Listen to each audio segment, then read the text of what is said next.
सामईन कराम, पेश खिदमत है सादत हसन मंटू का लिखा हुआ अफसाना बारिश। मैं हूं आपके साथ फैसल सईद सरगाम। अगर आपने अब तक इस चैनल को सब्सक्राइब नहीं किया तो यकीनन कोई माकूल वजह रही होगी। आइए बढ़ते हैं अफसाने की जानिब। मूसलाधार बारिश हो रही थी और वो अपने कमरे में बैठा जल थल देख रहा था। बाहर बहुत बड़ा लॉन था जिसमें 2 दरख्त थे। इनके सब्ज पत्ते बारिश में नहा रहे थे। उसको महसूस हुआ कि वो पानी की इस यूरिश से खुश होकर नाच रहे हैं। उधर टेलीफोन का एक खंबा गड़ा था। उसके फ्लैट के ऐन सामने ये भी बड़ा मसरूर नजर आता था। हालांकि उसकी मसरत की कोई वजह मालूम नहीं होती थी। उस बेजान शय को भला मसरूर क्या होना था, लेकिन तनवीर जो कि बहुत मगमूम था, यही महसूस किया कि उसके आसपास जो भी शय है खुशी से नाच गा रही है। सावन गुजर चुका था और बाराने रहमत नहीं हुई थी। लोगों ने मस्जिदों में इकट्ठे होकर दुआएं मांगी, मगर कोई नतीजा बरामद ना हुआ। बादल आते और जाते रहते, मगर उनके थनों से पानी का एक कतरा भी ना टपका। आखिर एक दिन अचानक काले काले बादल आसमान पर घिराए और छाजू पानी बरसने लगा। तनवीर को बादलों और बारिशों से कोई दिलचस्पी नहीं थी।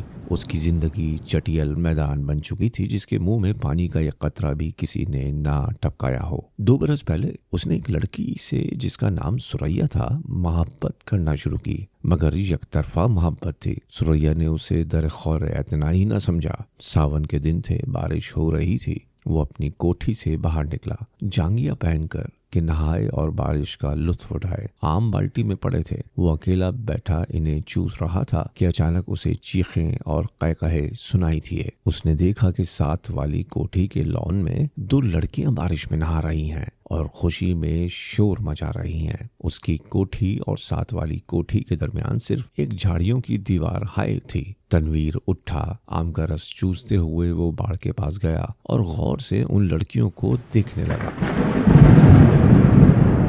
दोनों महीन मलमल के कुर्ते पहने थी जो उनके बदन के साथ चिपके हुए थे। शलवार चूंकि लट्ठे की थी, इसलिए तनवीर को उनके बदन के निचले हिस्से के सही खदोखाल का पता न चल सका। उसने पहले किसी औरत को ऐसी नजरों से कभी नहीं देखा था जैसा कि उस रोज जबकि बारिश हो रही थी उसने इन दोनों लड़कियों को देखा। देर तक वो उनको देखता रहा जो बारिश में भीग भीग कर खुशी के नारे बुलंद कर रही थी। तनवीर ने उनको पहले कभी नहीं देखा था, इसलिए कि वो तबन कुछ इस किस्म का लड़का था कि वो किसी लड़की को बुरी नजरों से देखना गुनाह समझता था। मगर उसने उस रोज बड़ी ललचाई नजरों से उनको देखा ही नहीं, बल्कि उनके गीले बदन में अंगारा बनकर बरबे की तरह छेद करता रहा।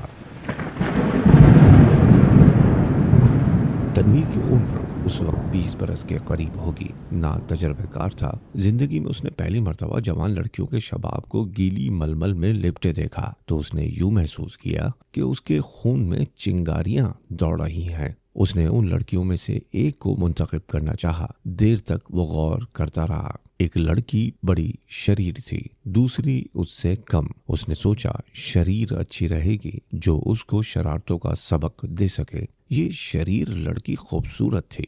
इसके बदन के आज़ा भी बहुत मुनासिब थे। बारिश में नहाती जल परी मालूम होती थी। थोड़ी देर के लिए तनवीर शायर बन गया। उसने कभी इस तौर पर नहीं सोचा था, लेकिन उस लड़की ने जिसका कुर्ता दूसरे के मुकाबले में बहुत ज्यादा महीन था उसको ऐसे ऐसे शेर याद करा दिए जिनको अरसा हुआ भूल चुका था। इसके अलावा वो रेडियो पर सुने हुए फिल्मी गानों की धुनें भी उसके कानों में गूंजने लगी और उसने बाढ़ के पीछे ये महसूस करना शुरू किया कि वो अशोक कुमार है, दिलीप कुमार है। फिर उसे कामिनी कौशल और नलिनी जीवंत का ख्याल आया, मगर उसने जब उस लड़की की तरफ इस गरज से देखा कि उसमें कामिनी कौशल और नलिनी जीवंत के खदोखाल नजर आ जाए तो उसने उन दोनों एक्ट्रेसों पर लानत भेजी। वो उनसे कहीं ज्यादा हसीन थी।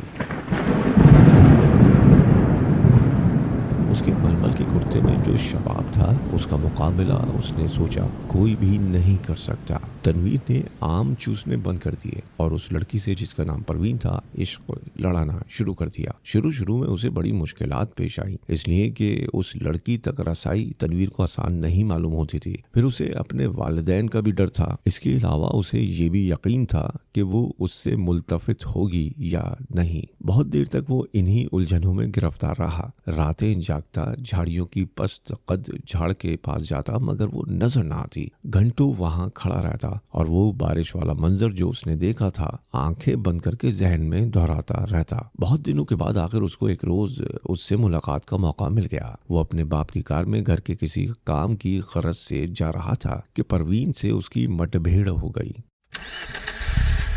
वो कार स्टार्ट कर चुका था कि साथ वाली कोठी में से तनवीर के ख्वाबों की शहजादी निकली। उसने हाथ से इशारा किया कि वो मोटर रोक ले। तनवीर घबरा गया। हर आशिक ऐसे मौकों पर घबरा ही जाया करता है। उसने मोटर कुछ ऐसे भैंडे अंदाज में रोकी कि उसको जबरदस्त धचका लगा। उसका सर जोर से स्टीयरिंग व्हील के साथ टकराया, मगर उस वक्त वो शराब के नशे से ज्यादा मखमूर था। उसको इसकी महबूबा ने खुद मुखातिब किया था। परवीन के होंठों पर गहरे सुर्ख रंग की लिपस्टिक थपी हुई थी। उसने सुर्ख मुस्कुराहट से कहा, माफ फरमाइएगा, मैंने आपको तकलीफ दी। बारिश हो रही है, तांगा इस दूर दराज जगह मिलना मुहाल है और मुझे जरूरी काम से जाना था। आप मेरे हमसाए हैं, इसलिए आपको ये जहमत दी। तनवीर ने कहा, जहमत का क्या सवाल पैदा होता है। मैं तो उसकी जबान लड़खड़ा गई। आपसे मेरा तारुफ तो नहीं, लेकिन आपको एक बार देखा था। परवीन अपनी सुर्ख मुस्कुराहटों के साथ कार में बैठ गई और तनवीर से पूछा,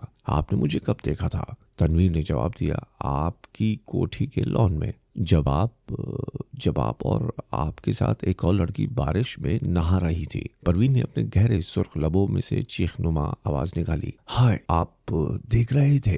ये गुस्ताखी मैंने जरूर की, इसके लिए मैं माफी चाहता हूँ। परवीन ने एक अदा के साथ उससे पूछा, आपने देखा क्या था। ये सवाल ऐसा था कि तनवीर उसका जवाब नहीं दे सकता था। आए बाएं शाएं करके रह गया। जी कुछ नहीं, बस आपको, मेरा मतलब है कि 2 लड़कियां थी जो बारिश में नहा रही थी और खुश हो रही थी। मैं उस वक्त आम चूस रहा था। परवीन के गहरे सुर्ख लबों पर शरीर मुस्कुराहट पैदा हुई। आप आम चूसते क्यों हैं, काट कर क्यों नहीं खाते। तनवीर ने मोटर स्टार्ट कर दी। उसकी समझ में ना आया कि इस सवाल का जवाब क्या दे, चुनाचे वो गोल कर गया। आपको मैं कहाँ ड्रॉप कर दूं। परवीन मुस्कुराई, आप मुझे कहीं भी ड्रॉप कर दें, वही मेरी मंजिल होगी। तनवीर ने यूं महसूस किया कि उसे अपनी मंजिल मिल गई है। लड़की जो उसके पहलू में बैठी है अब उसकी है, लेकिन उसमें इतनी जुर्रत नहीं थी कि वो उसका हाथ दबाए या उसकी कमर में 1-2 सेकंड के लिए अपने बाजू हमाइल कर दे। बारिश हो रही थी, मौसम बहुत खुशगवार था। उसने काफी देर सोचा। मोटर की रफ्तार इसके ख्यालात के साथ साथ तेज होती गई। आखिर उसने एक जगह उसे रोक लिया और जज्बात से मगलूब होकर उसको अपने साथ चिमटा लिया। उसके होंठों से अपने होंठ पेवस्त कर दिए। उसको ऐसा महसूस हुआ कि वो कोई बहुत ही लजीज आम चूस रहा है।